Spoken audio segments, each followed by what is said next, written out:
हम class 7th के second part की बात करेंगे, अभ्यास की बात। तो पहला है, भाषा की परिभाषा दीजिए और किन्हीं 3 भाषाओं के नाम लिखिए। तो भाषा की परिभाषा क्या होती है? मन के भावों विचारों को लिखकर या बोलकर प्रकट करने वाला माध्यम भाषा कहलाता है।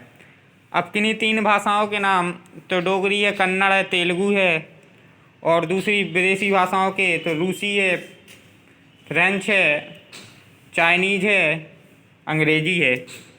मौखिक भाषा और लिखित भाषा में अंतर क्या है, स्पष्ट कीजिए। तो मौखिक भाषा में अंतर क्या है? मौखिक भाषा का कोई प्रारूप नहीं होता है, लेकिन लिखित भाषा का हमेशा प्रारूप होता है। अब लिपि से क्या समझते हैं? तो भाषा को चिन्हों में बांधने के लिए जिस माध्यम का प्रयोग किया जाता है उसे लिपि कहते हैं। और हिंदी, अंग्रेजी और उर्दू की लिपियों का नाम लिखिए। तो हिंदी की लिपि होती है देवनागरी, अंग्रेजी की रोमन, उर्दू की अरबी और फारसी। हिंदी दिवस किस दिन मनाया जाता है? तो हिंदी दिवस 14 सितंबर को मनाया जाता है। और क्यों मनाया जाता है? तो हमें अपनी भाषा को याद रखने के लिए या हमें अपनी राजभाषा को वर्चस्व बनाए रखने के लिए मनाया जाता है। अब अगला है, व्याकरण किसे कहते हैं? तो व्याकरण वह शास्त्र है जो भाषा के वर्णों, शब्दों, वाक्यों को शुद्ध रूप में बोलना, पढ़ना और लिखना सिखाता है, उसे व्याकरण कहते हैं। किसी भाषा के व्याकरण को पढ़ना क्यों आवश्यक है? क्योंकि हमें उस भाषा के बारे में सही और शुद्ध रूप में जानकारी मिलना जरूरी है। व्याकरण के 3 अंग हैं। तो किन किन बातों का अध्ययन किया जाता है? तो पहले वर्ण विचार में है, तो वर्णों के स्वरूप, वर्णों का उच्चारण स्थान, वर्णों का भेद, आकार। और शब्द विचार में शब्दों के स्वरूप, भेद, प्रकार, लिंग, वचन, विराम चिन्ह आदि का वर्णन किया जाता है। दूसरा है, अगला क्वेश्चन है, भाषा और बोली के अंतर को स्पष्ट कीजिए। तो भाषा और बोली, देखो भाषा का एक विस्तृत क्षेत्र होता है, बड़ा व्यापक क्षेत्र होता है, लेकिन बोली एक छोटे स्थान पर ही बोली जाती है। भाषा का लिखित रूप होता है, लेकिन बोली का लिखित रूप नहीं होता है। भाषा के लिखित रूप को पढ़कर दूसरों के विचार जान जाते हैं। भोजपुरी एक बोली है। व्याकरण के उस भाग जिसमें वर्णों पर विचार किया जाता है उसे वर्ण विचार कहते हैं।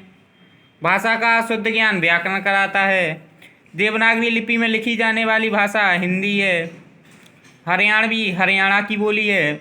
14 सितंबर 1949 को हिंदी भारत की राजभाषा बनी थी। अब निम्नलिखित परिभाषा दीजिए। तो मातृभाषा, परिवार में सीखने वाली भाषा मातृभाषा कहलाती है। और मानक भाषा, भाषा में जो नए नए परिवर्तन आते हैं वो मानक भाषा के अंतर्गत आते हैं। अब बोली, तो बोली एक ऐसा माध्यम है, यह ऐसा साधन कह सकते हैं जो एक छोटे क्षेत्र पर बोली जाती है। बोली का कोई विस्तृत क्षेत्र नहीं होता है। या ऐसा भी कह सकते हैं कि सीमित क्षेत्र में बोली जाने वाली भाषा बोली कहलाती है। अब आगे बात करेंगे लिपि की। तो भाषा में प्रयोग होने वाली ध्वनियों को लिखने के लिए निश्चित किए गए चिन्हों को लिपि कहते हैं। अब व्याकरण वह शास्त्र है जिसमें भाषा के शुद्ध रूप का ज्ञान होता है, उसे व्याकरण कहते हैं। आगे है, तो इन मिलान चिन्हों को हिंदी की देवनागरी होती है, अंग्रेजी की रोमन, उर्दू की फारसी, पंजाबी की गुरुमुखी, संस्कृत की भी देवनागरी और मराठी की भी देवनागरी होती है। अब है, निम्नलिखित में कौन सा मौखिक रूप है और कौन लिखित रूप है, छांट कर लिखिए। तो निबंध लेखन एक लिखित रूप है। वाद विवाद प्रतियोगिता मौखिक रूप है। कविता पाठ जो मौखिक रूप के अंतर्गत आता है। प्रार्थना पत्र लिखते हैं तो लिखित रूप के। अब SMS है तो SMS लिखित होता है। और नाटक तो आप जानते ही हो नाटक को तो मौखिक रूप से बोलना ही पड़ता है। कहानी लेखन होता है एक लिखित रूप, और भाषण तो आप बोलते हैं तो भाषण मौखिक रूप होता है। संकेतों के आधार पर वर्ग की पहेली को पूरा कीजिए। तो भाषा के नियम बताने वाला शास्त्र तो क्या कहलाता है? व्याकरण। हिंदी भाषा की लिपि देवनागरी होती है। देवनागरी लिपि जिससे जन्म हुआ है, चिन्ह से जन्म हुआ है। अब है शब्दों के मानक रूप में लिखिए। तो शब्दों का मानक रूप पहला होता है अशुद्ध, तो अशुद्ध का मानक रूप होता है शुद्ध। सुंदर का, तो सुंदर में अंक की बिंदी आ जाएगी तो मानक रूप हो जाएगा। रुपए का रुपया हो जाएगा।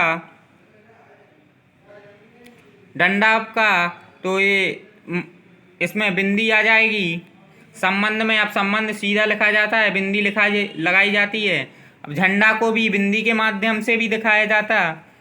और बंदर को अभी मानक रूप हो गए इनके, यही चलते हैं अब अधिकतर। निम्नलिखित भाषा, बोली और लिपि को अलग अलग कर टोकरी में लिखिए। तो तमिल है, तो तमिल क्या है? भाषा है। भोजपुरी एक बोली है। हरियाणवी एक बोली है। हिंदी भाषा है। पंजाबी भाषा है। गुरुमुखी लिपि है। और मराठी है जो वो भाषा है। राजस्थानी है, वो बोली है। खड़ी बोली एक तरह की बोली भी है और भाषा भी कह सकते हैं। अरबी है तो वो लिपि होती है। रोमन है तो वो भी लिपि होगी। हमने देखो लिख के भी बता दिया। रोमन है, देवनागरी है। असमिया है तो वो भाषा है। देवनागरी है तो वो लिपि है। मलयालम है तो वो भाषा है।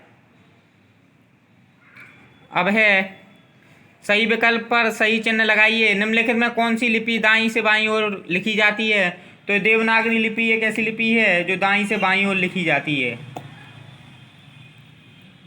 हिंदी दिवस कब मनाया जाता है? अभी यही बताया मैंने, 14 सितंबर 1949 को मनाया जाता है हिंदी दिवस। तो हिंदी दिवस कब मनाया जाता है? हमारे देश में हर 14 सितंबर को हिंदी दिवस मनाया जाता है। हिंदी भाषा की लिपि होती है, तो आपको बता दें बच्चों, हिंदी भाषा की लिपि हमेशा देवनागरी ही होती है। कर्नाटक में बोली जाती है, तो कर्नाटक में कन्नड़ भाषा बोली जाती है। अब है व्याकरण के मुख्य रूप से कितने भाग होते हैं? तो व्याकरण के मुख्य रूप से 3 भाग होते हैं। वर्ण विचार, शब्द विचार और वाक्य विचार। ये तीनों रूप व्याकरण के होते हैं। अभी आपका फर्स्ट चैप्टर हिंदी व्याकरण में कंप्लीट हो चुका है। आप इसे फेयर कॉपी पे ज़रूर करेंगे। जो समझ में नहीं आया उसे बताएंगे। और इसके आगे आपके लिटरेचर में आपको कल वीडियो मिल जाएगा। Thank you. Have a nice day.